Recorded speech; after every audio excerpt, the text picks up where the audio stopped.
After we'd been in the mission for about 9 months, my husband had a very disturbing dream. In it, he saw black clouds approaching and many people running and screaming. When he woke up, he told me about the dream, and we wondered if it might have some meaning. But things were so busy that we just kept going with our day-to-day efforts to run the mission and really didn't think much about the dream after that.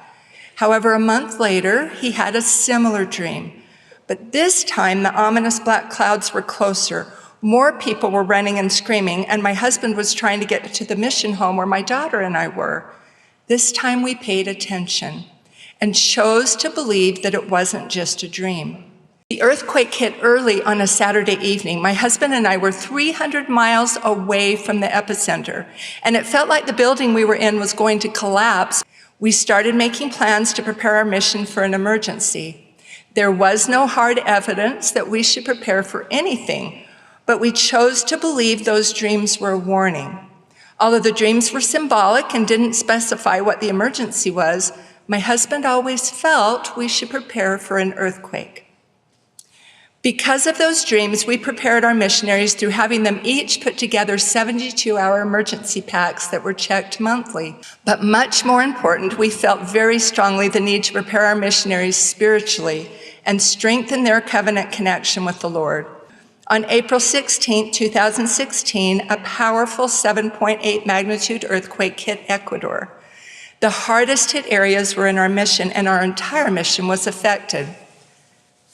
The earthquake hit early on a Saturday evening. My husband and I were 300 miles away from the epicenter, and it felt like the building we were in was going to collapse because the shaking was so strong.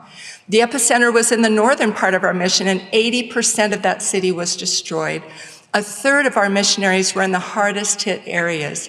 The electricity went out as the shaking started, so they experienced the earthquake in complete darkness.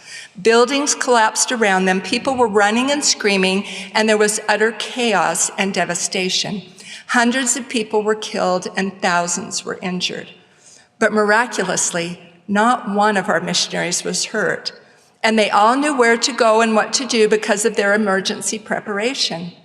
And although cell phone service went down immediately and stayed down for weeks, miracles happened to enable all of them to contact their zone leaders, which enabled us to know the well-being of each of our 185 missionaries within the space of 2 hours. Within 48 hours, many miracles happened that enabled us to get all of them out of those devastated areas and bring them to the safety of the temple grounds in Guayaquil, where they stayed in temple housing until we could accommodate them with the other missionaries.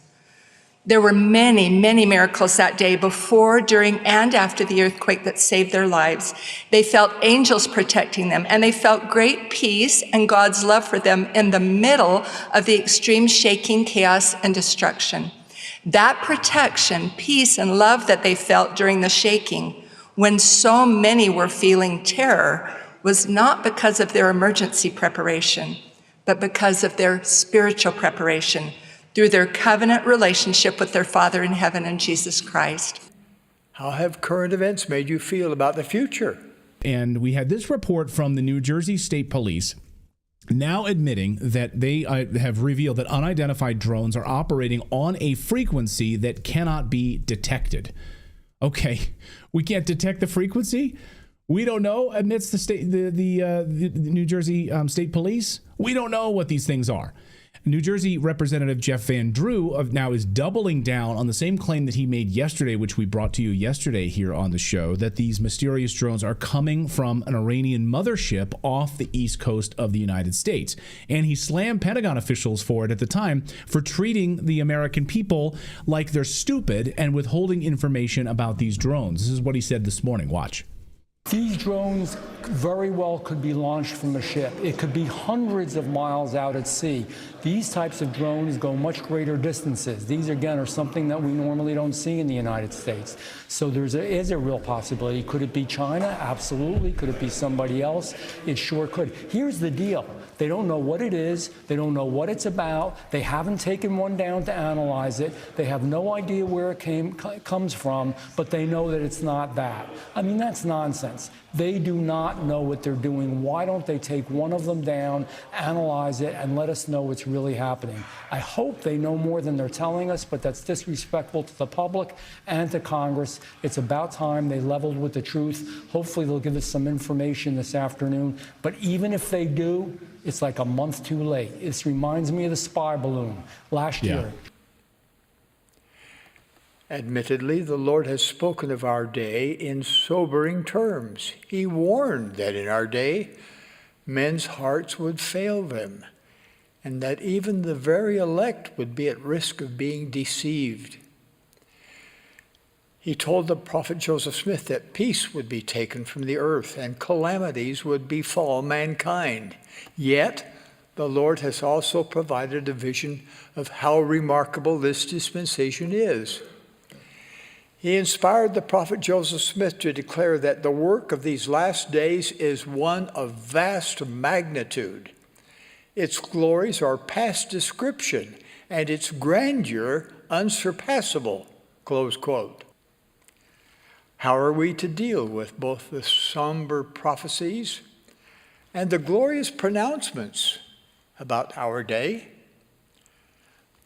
The Lord told us how, with simple but stunning reassurance.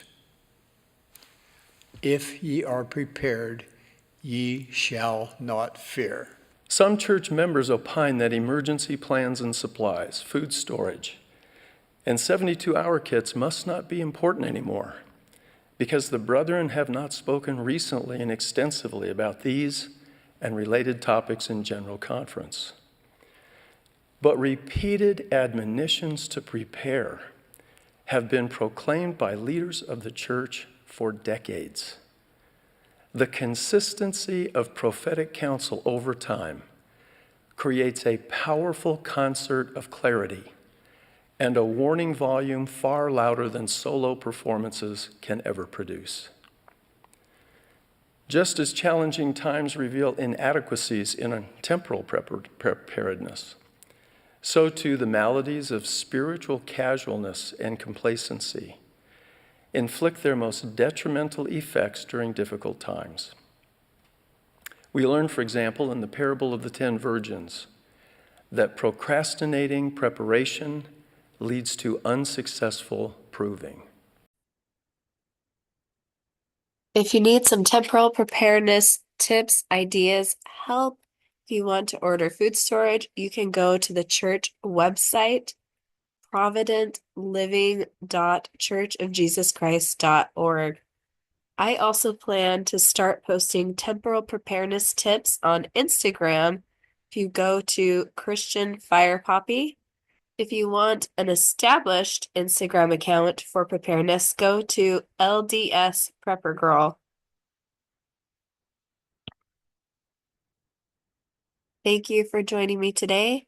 A Zion field of many fire poppies will inspire hope and joy in the gospel. Join us for more fiery passion and preparedness as we fly into the second coming of Jesus Christ.